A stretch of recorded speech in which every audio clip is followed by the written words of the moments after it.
ताज्या बातम्यांसाठी महानकरेला सबस्क्राइब करा आणि बेल आयकॉनला क्लिक करा।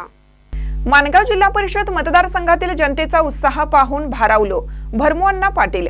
माजी राज्यमंत्री भरमू पाटील विद्यमान आमदार शिवाजी पाटील यांच्या नेतृत्वाखाली माणगाव जिल्हा परिषद मतदारसंघातील भारतीय जनता पार्टीच्या वतीने कार्यकर्त्यांचा मेळावा घेण्यात आला। या सभेमध्ये भाजपचे निष्ठावंत कार्यकर्ते मोठ्या संख्येने उपस्थित होते। प्रत्येक कार्यकर्त्यांच्या डोळ्यात परिवर्तनाची आस, विकासाची उमेद आणि जनतेसाठी काम करण्याचा निर्धार दिसून आला। माणगावसह परिसराचा शाश्वत विकास करण्याचा निर्धार व्यक्त करण्यात आला। गावच्या प्रगतीसाठी, शेतकरी, कष्टकरी वर्गाच्या हितासाठी, युवकांच्या उज्ज्वल भविष्यासाठी आणि महिलांच्या सक्षमीकरणासाठी मनीषा शिवणगेकर यांनी पदयात्रा काढली। प्रत्येक गावागावात भेटी घेऊन प्रचार यंत्रणा राबवत आपली स्पष्ट भूमिका मांडली।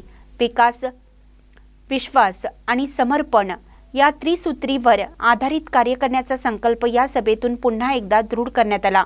भाजपचा प्रत्येक कार्यकर्ता हा परिवर्तनाचा सैनिक आहे आणि माणगावमधील जनतेचा उत्स्फूर्त प्रतिसाद हा विजयाचा स्पष्ट संकेत देतो। आपल्या सर्वांच्या सहकार्याने निश्चितच विकासाचा कमळ फुलवणारच असा बैठकीत सूर दिसून येत होता। महानकरी न्यूजसाठी प्रकाश ऐनापुरे, चंदगड।